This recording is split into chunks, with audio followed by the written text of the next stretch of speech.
So in this lecture we are going to discuss the Fermi-Dirac statistics, from which we will define or interpret your Fermi energy and your electronic distribution in the solid. So as from the previous lecture, that is free electron gas in 3 dimension, we have derived the criteria for wave function, a normalized wave function, and the solution for your electron gas in 3 dimensions having the periodic boundary condition. So now so let us consider we have n number of capital N number of electrons in your electron gas in your metal, and because electrons are fermions, so then they will follow the Pauli's exclusion principle. ये जो हमारा Pauli exclusion principle है, this is the one of the fundamental and most important principle to fill the electronic levels or to fill the electronic configuration when we talk in terms of fermions. ये सिर्फ fermions के लिए apply होता है Pauli exclusion principle. So as from the previous lecture we have derived the quantum number for your 3 dimensions. So therefore quantum numbers for quantum energy levels are kx, ky, kz, which is nothing but your n.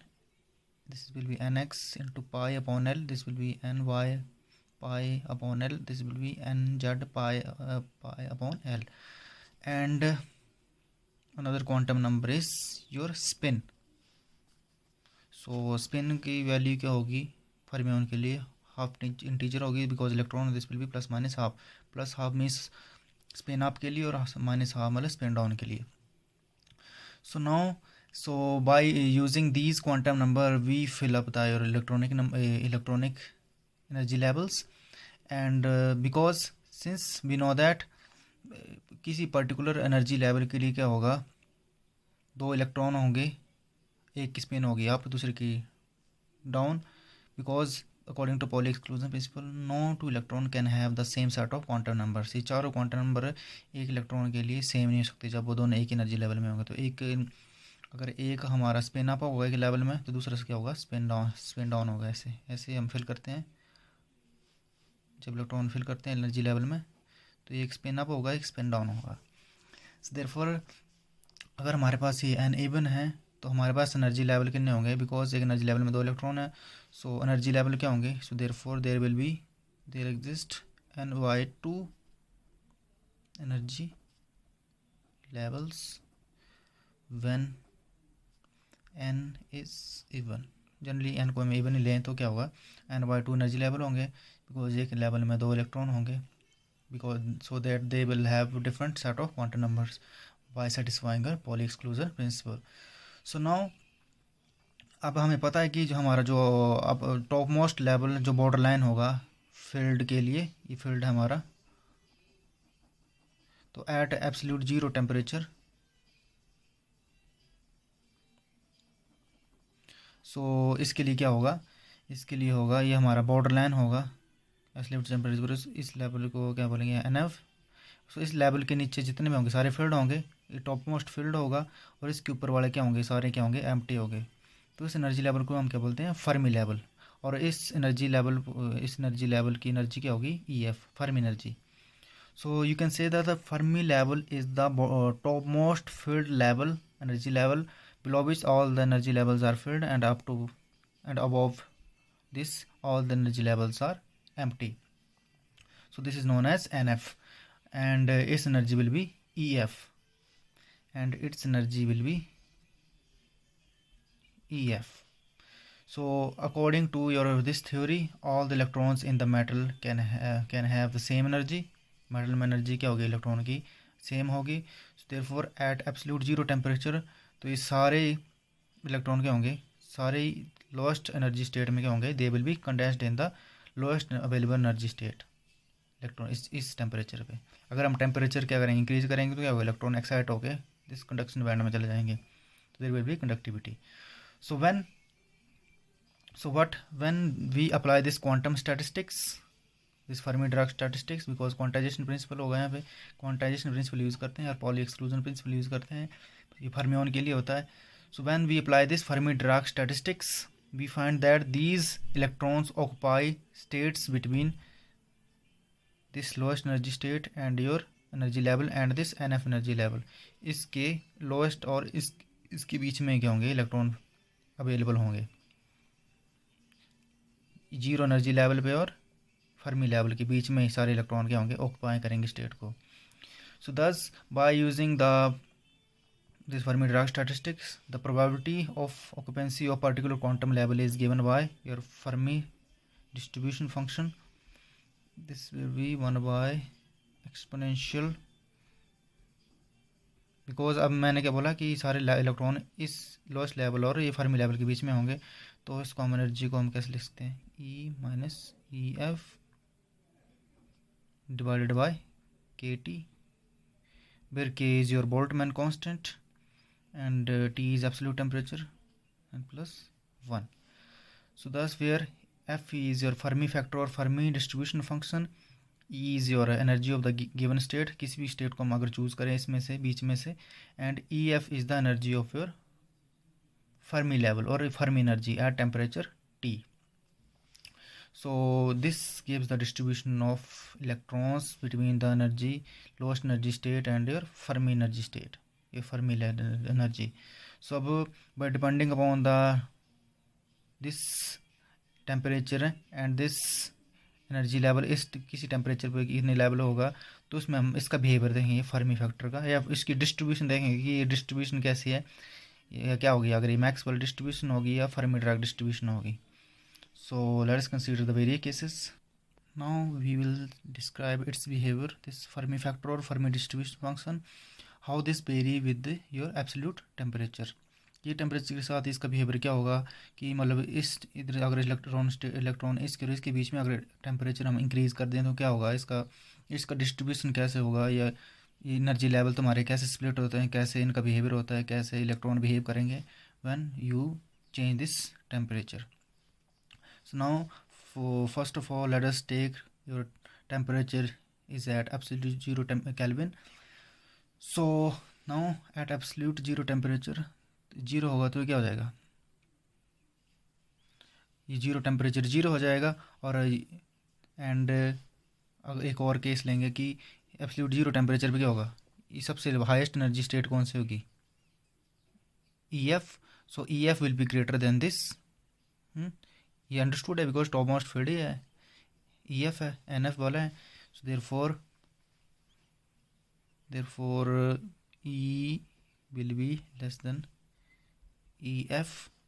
So EF हो गया तो क्या हो जाएगा, so 1 upon something upon infinity is equal to, sorry this will be 1 something upon 0 is equal to infinity, but ये जिससे कम है तो ये क्या होगा, नेगेटिव होगा. So this term your exponential factor, that is this minus EF upon KT, this will approaches to, because something upon 0 is equal to infinity, और ये क्या है इससे ज़्यादा है तो नेगेटिव में होगा, this will be minus infinity. So this e raised power minus infinity क्या होगा, e raised to power infinity होगा, but 1 upon e raised to power infinity क्या हो जाएगा, this will be equal to 0. So this factor will be 0. So therefore 1 upon 0 1 upon this will be 1 plus 0, this will be 1. So therefore F E will be equal to 1. So इस case में क्या होगा, इस case में हमारा ये factor क्या होगा, Fermi distribution function is equal to 1. So therefore thus this is maximum. So energy यहाँ पे क्या होगी, मैक्सिमम होगी, ये हमारा टॉप मोस्ट फील्ड लेवल है, एनर्जी यहाँ पे मैक्सिमम होगी. सो thus this will be equal to 1 for this case. And when your E less than EF greater than EF, so क्या होगा इस केस में. सो E क्या था कि मतलब इसके नीचे सारी स्टेट क्या है, फील्ड है, और इस केस में क्या होगा, जो तुम्हारा ई है वो किसके लिए होगा, इसके ऊपर वाले के लिए। तो ऊपर वाले सारे क्या है, एम्प्टी है, इस केस में सारे फील्ड है, मतलब यहाँ पे फर्मी डिस्ट्रीब्यूशन फंक्शन क्या होगा, मैक्सिमम होगा। Means all states are filled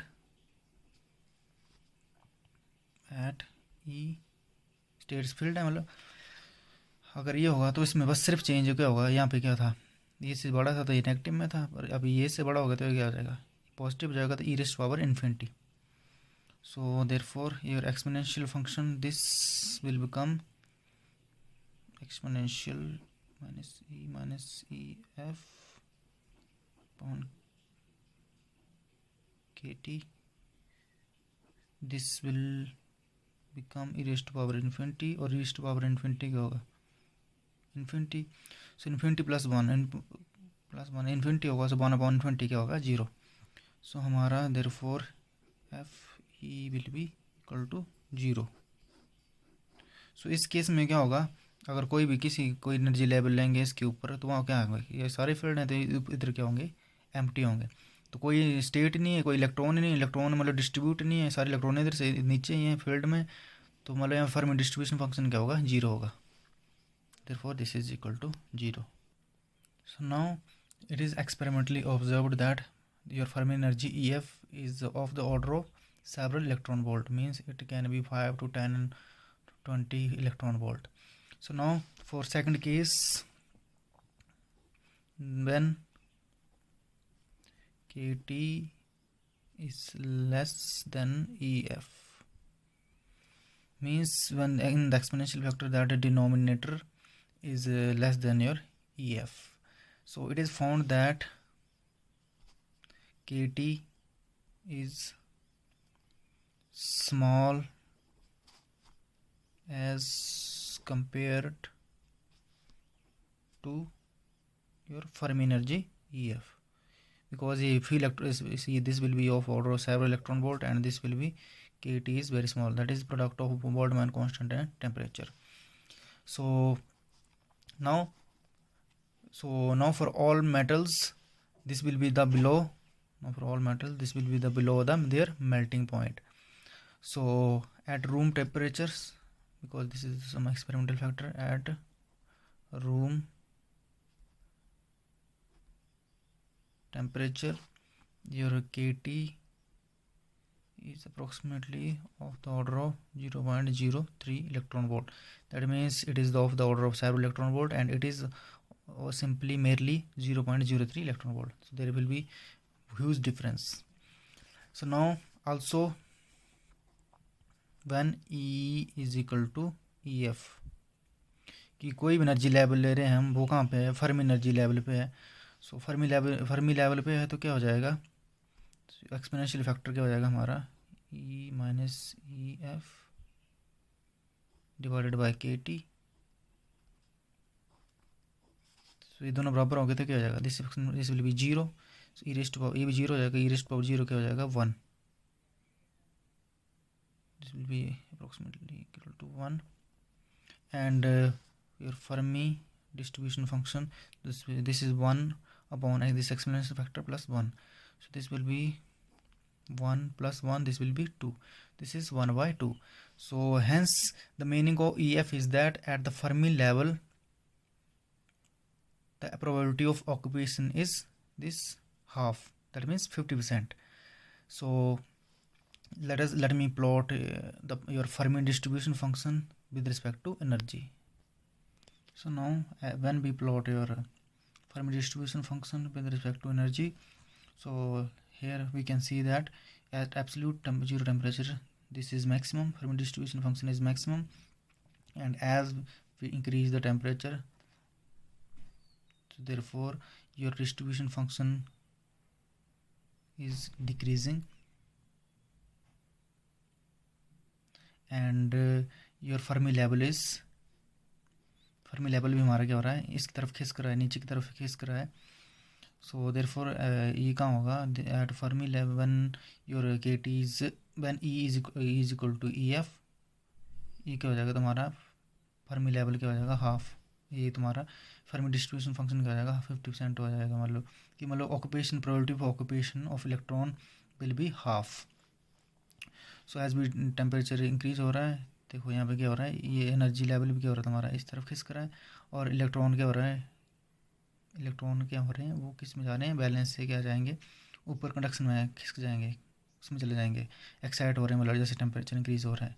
सो देखो पहले क्या था, सिंपल फर्मी डिस्ट्रीब्यूशन था, जैसे जैसे हमारा टेम्परेचर इंक्रीज होता जाता है तो ये क्या हो रहा है, फर्मी डिस्ट्रीब्यूशन किस में इंक्रीज हो जाएगा धीरे धीरे, मैक्सवेल में. मैक्सवेलियन डिस्ट्रीब्यूशन ऐसी होती है, गॉसियन और मैक्सवेलियन डिस्ट्रीब्यूशन ऐसे होगी, धीरे धीरे क्या हो रहा है, शिफ्ट हो रहा है. देखो और तुम्हारा ये फर्मी लेवल भी शिफ्ट हो रहा है, एनर्जी लेवल भी शिफ्ट हो रहा है धीरे धीरे. सो मतलब जब हाफ पे होगा तो मतलब हमारा फर्मी लेवल कहाँ होगा, फील्ड और जो तुम्हारा टॉप मोस्ट होगा, फील्ड और एम्प्टी के बीच में क्या होगा, बीच में होगा, हाफ में होगा फर्मी लेवल, इसका मतलब ये हाफ का. सो दस for energies above EF the Fermi distribution becomes identical with that of Boltzmann distribution. Boltzmann distribution ऐसे होगा Gaussian. And the meaning of this is that all the state below EF are not filled, and hence the energy states above EF are not empty for temperature T1 greater than 0 और T2 greater than T1 and T3 greater than T2. जैसे temperature increase होता जाएगा हमारा Fermi level में क्या हो जाएगा, वो भी क्या हो जाएगा, फिक्स नहीं रहेगा वो, मतलब वो know that no longer will be a border line. So Fermi level क्या होगा, फील्ड और एम्प्टी के बीच में भी आ सकता है, मतलब कि इसके ऊपर इस फर्मी के ऊपर के बार फील्ड भी हो सकती है, मतलब क्या होगा कि बैलेंस से कंडक्शन में जंप हो रही है, तो कंडक्शन पहले एम्प्टी था तो अब क्या है वहाँ पर भी क्या थोड़ी स्टेट्स आ जाएंगे. सो टेम्परेचर इंक्रीज होने से ये क्या होगा, ये चेंज होगा फर्मी लेवल में और हमारे फर्मी डिस्ट्रीब्यूशन फंक्शन में. So there is by studying this graph there is an empirical formula which is given, no need to derive the empirical formula for temperature. This will be e, sorry this will be e, sorry e होगा, EF नहीं होगा, this will be e, book में गलत है, EF 1 minus pi square 12 KT upon EF square. This will be the, this is where EF is a function of temperature. ये temperature के साथ यहाँ पे वेरी हो रहा है EF हमारा फर्मी लेवल, टेम्परेचर इंक्रीज हो रहा है तो क्या होगा, वो क्या हो जाएगा, शिफ्ट हो जाएगा हमारा फर्मी लेवल. सो मीन्स पहले क्या बोल रहे थे हम एब्सोल्यूट जीरो टेम्परेचर पे कि फर्मी लेवल के ऊपर कोई भी फील्ड स्टेट नहीं होगी, सारे एम्प्टी होगी. बट अब किस केस में क्या होगा कि फर्मी लेवल के ऊपर भी क्या होगी, फील्ड स्टेट भी हो सकती है और एम्प्टी भी हो सकती है और फील्ड भी हो सकती है. सो वेरिएशन हो रहा है यहाँ पे लेवल्स का, मतलब इलेक्ट्रॉन डिस्ट्रीब्यूशन का वेरिएशन हो रहा है.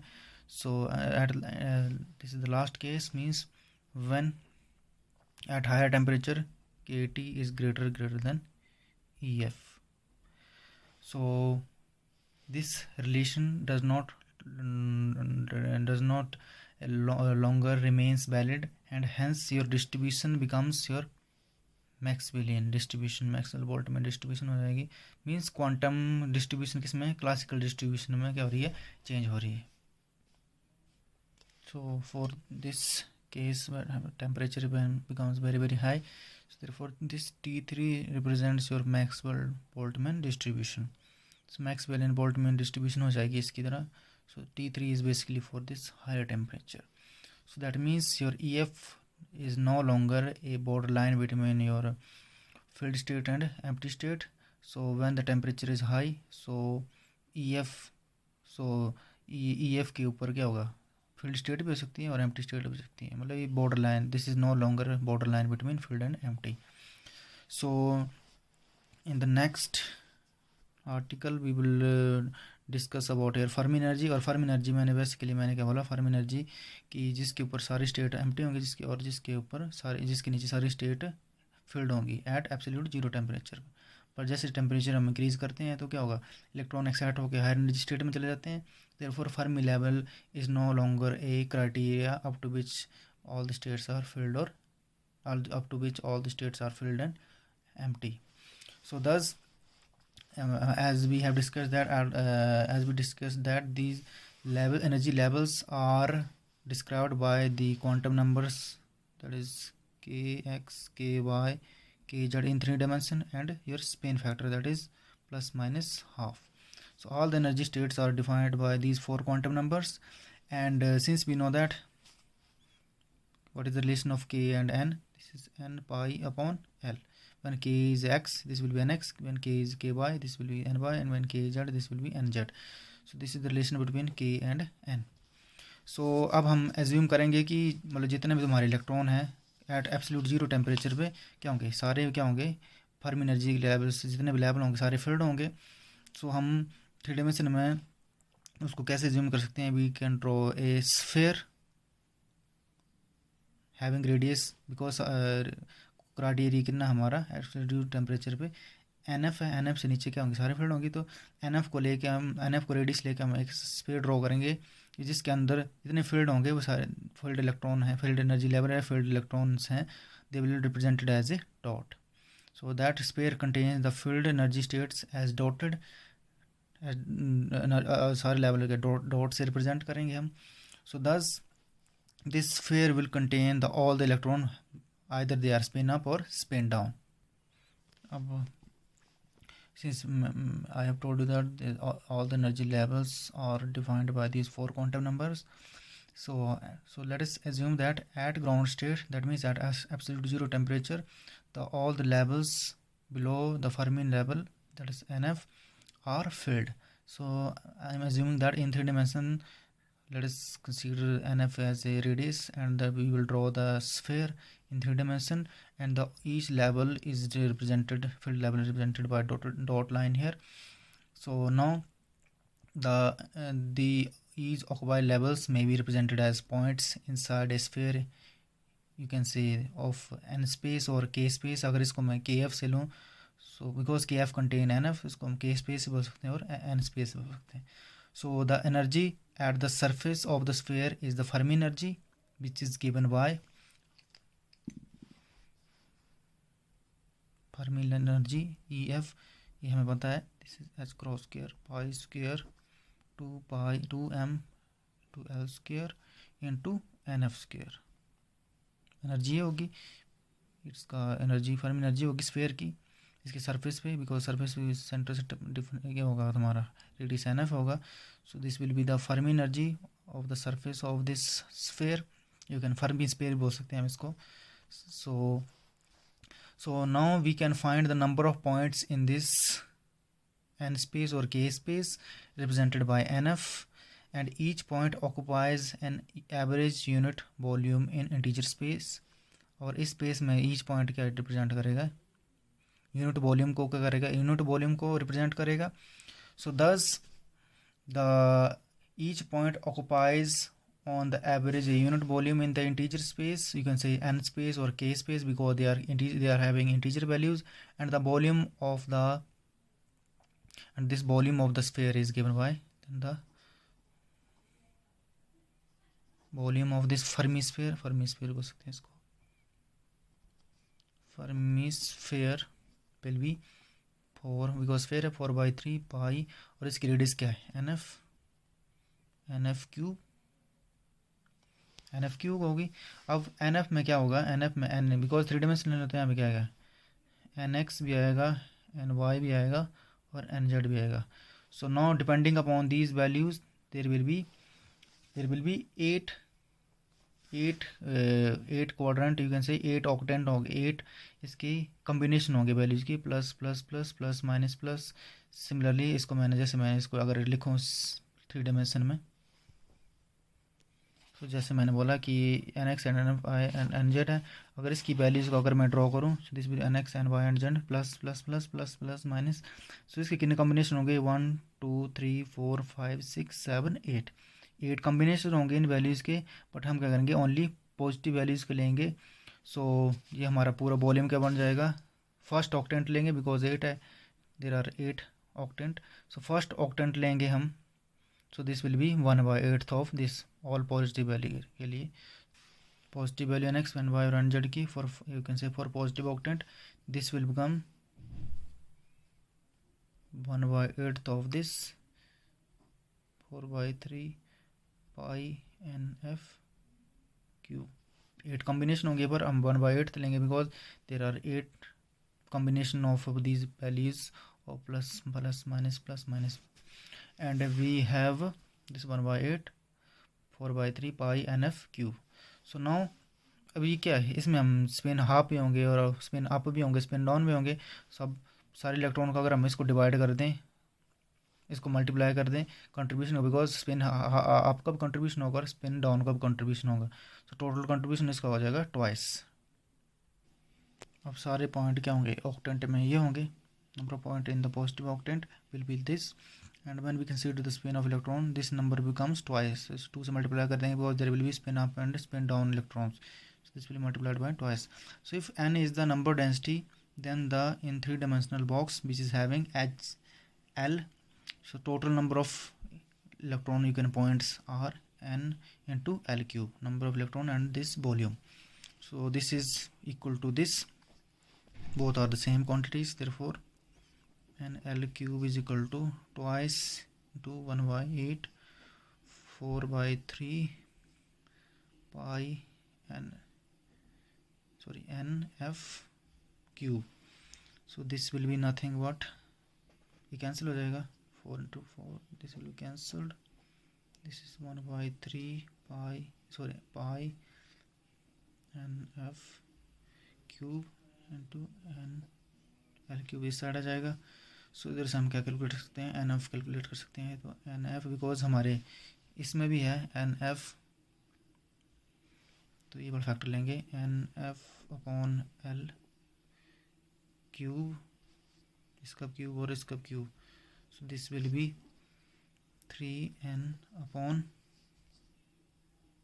पाई, 3n upon pi.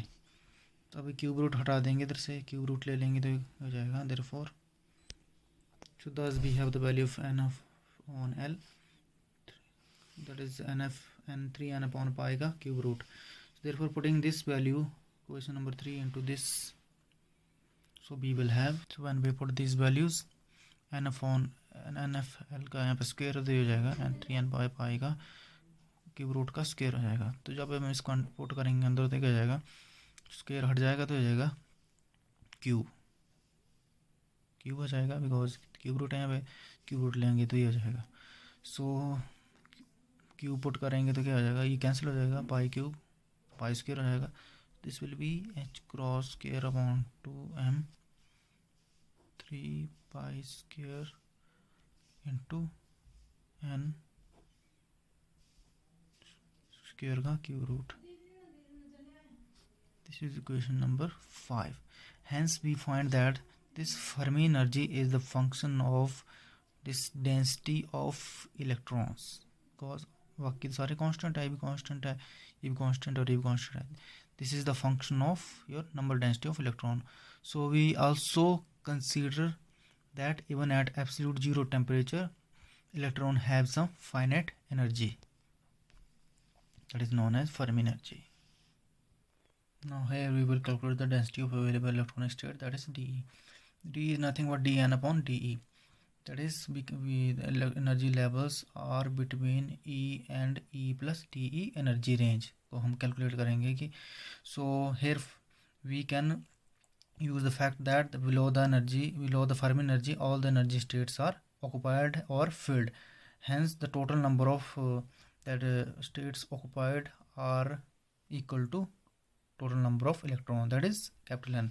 Therefore E is equal to EF, because 0 से EF तक सारी स्टेट फील्ड होंगी. therefore this will be DE into DE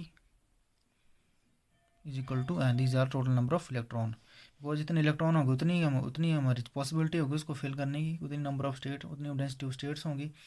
so this is equation number, you can say equation number 6. So this is allowed in energy range. It is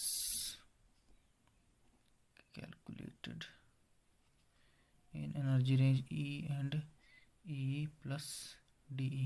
इसके लिए ले रहे हैं हम फ्रैक्शन ले रहे हैं, बट टोटल कितना है 0 to EF, और EF E से 0 से EF के बीच में E and DE plus DE range ले रहे हैं हम शुरू में. इसके लिए कैलकुलेट करेंगे, फिर उसको हम इंटीग्रेट कर देंगे EF तक. सो नाउ एन के लिए हम कहाँ से वैल्यू फाइंड आउट कर सकते हैं, EF की टर्म में, इस इक्वेशन से हमारा एन क्या आ जाएगा, ये इस तरफ चला जाएगा 2m EF/h²। फिर क्यूब रूट लेंगे तो कैंसिल हो जाएगा। फिर क्या लेंगे, इसके ऊपर स्क्वायर रूट लेंगे तो पूरे कैंसिल हो जाएगा। This will be 1 divided by 3π²। So therefore from equation 5 we have n will be EF h², ये h² इधर चल जाएगा नीचे और 2m ऊपर। इसका हम क्या लेंगे, उल्टा लेंगे, क्यूब लेंगे और इसका स्क्वायर रूट लेंगे। जब ये कैंसिल हो जाएगा तो फिर क्या आएगा, ये वाला आएगा 3π² and it will be divided here 3π²। आ गया एन की वैल्यू, तो एन की वैल्यू यहाँ पे पुट कर देंगे। Question number 7 by using question 6 and 7। So now taking this integral as infinite 0 to infinity and taking this as EF is equal to E, इसको डिफ्रेंशिएट कर देंगे तो क्या इंटीग्रल कैंसिल हो जाएगा। सो इसको डिफ्रेंशिएट करेंगे तो क्या हो जाएगा, दिस विल बी DE 1/3π²। तो इसको ईव कर लेंगे तो क्या हो जाएगा, इसको हम क्या, अगर मैं अलग कर लूँ 2m/h को अलग कर लूँ 3/2, सो ये हो जाएगा E 3/2। तो इसको इंटीग्रेट करूँ तो क्या हो जाएगा, दिस विल बी 3/2 E और 3/2 -1, दिस विल बी 1/2।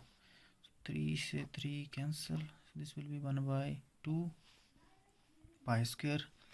2m/h² इसका 3/2 इंटू e⁻1/2।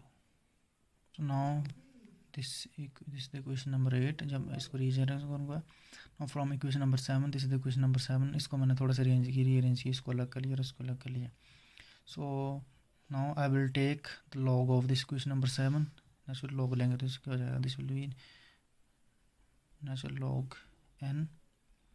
तो ये सारा कांस्टेंट है, इसको जब लॉग लेंगे तो क्या हो जाएगा, this will B plus constant का लॉग क्या हो जाएगा, कांस्टेंट।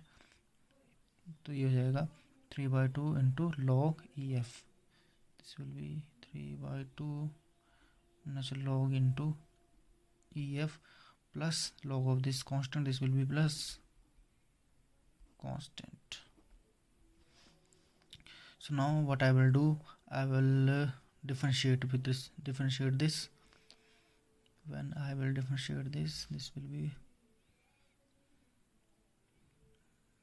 इसको log n 1/n into your dn into dn/n। जब इसको डिफरेंशिएट करेंगे, सो this will B 3/2, this will B 1/EF into DEF। जब इसको डिफरेंशिएट करेंगे कांस्टेंट की 0, इसको रीअरेंज करेंगे थोड़ा सा, इसको इधर लेंगे, this will B dn/DEF, this will B 3/2 n into EF। Question number 9। So this is nothing but number of electron state per this energy level. This will be nothing but your density of states in your Fermi level. So this will be nothing but, this is DEF dn/DEF। इसको define किया मैंने, this is density of states for Fermi level, this will B 3n/2EF। This is question number 10। So thus we find the number of states per unit energy range per unit volume at Fermi energy, and it is just the total number of, this is the just total number of conduction electron divided by Fermi energy, total number of conduction electron or free electron divided by your Fermi energy. This is the number of states, or you can say density of states per unit energy range. So now this was the density of states of available electrons. Available है, filled है, vacant है. This is available electronic state. Now the density of filled electronic states can be given as, so thus density of filled state is defined by your NE. So thus density of filled states Ne to a particular temperature T and between the energy range E and E plus D is given by NED is equal to this density of available state into Fermi distribution function. So where F is Fermi distribution function or a Fermi factor. So thus the difference between Ne and De is that this De is the measure of number of states at a given energy, and whereas Ne is the measure of number of particles actually having a given energy. So now the last small topic of this chapter is basically the average kinetic energy, that is E naught. This is the average kinetic energy. Average kinetic energy is given by this total energy divided by the number of states or number of electrons. That means, since we know that this is the density of states and it is equal to the number of electrons, this is basically it is equal to the number of electrons by using equation number 6. So by equation 6 we have, that is 0 to EF DE to small de, that is energy range, is equal to n. जब इसमें put करेंगे, so this equation number will become, so the equation number 12 becomes E naught bar average kinetic energy. This will be 1 upon n. 0 to EF, or EF will be E into DE to energy range. So thus by putting the value of, now putting the value of this DE from equation number 8, this is the equation number 8, this equation will become, therefore E bar, it will be 1 by n to this 1 by 2 pi square through 2m h cross square 3 by 2 0 to EF. This is एक ही यहाँ पे भी, एक ही यहाँ पे तो add हो जाएगा e raised power 3 by 2 d e. जब इसको सॉल्व करेंगे तो ये क्या हो जाएगा, e 5 by 2 divided by 5 by 2, तो ई एफ हो जाएगा ई एफ 5 बाई 2. जब लिमिट पुट करेंगे डिवाइडेड बाई 5 बाई 2, सॉल्व करेंगे. सो दस I have calculated this value by using this integral. So integral को जब सॉल्व करेंगे this will B 5 by 2. 5 by 2 जब ईट करेंगे तब ये टोटल ये आएगा, ये 5 बाई 2. तो इसको हम ऐसे लिख सकते हैं, ये 5 बाई 2 को ऐसे लिख सकते हैं E F into E f 3 by 2. इसको मैं फैक्टराइज कर दिया. सो अब क्या करेंगे, from equation number, that is equation number 5. Equation number 5 है E F is equal to S cross square upon 2m into 3a square into 2 by 3. तो जब हम इसकी वैल्यू पुट कर देंगे इसमें, इसको कर देंगे 3 बाई 2 क्यूब रूट लेंगे इसका, तो क्या हो जाएगा 3 बाई 2 लेंगे तो हो जाएगा 3 by 2 and this will be, ये क्या हो जाएगा 3 पाई स्क्वायर इंटू n, ये कैंसिल हो जाएगा. So by taking e f 3 by 2 because मेरे को इसमें पुट करना है, this will be h cross square 2m 3 by 2 and this will be 3 pi square into n.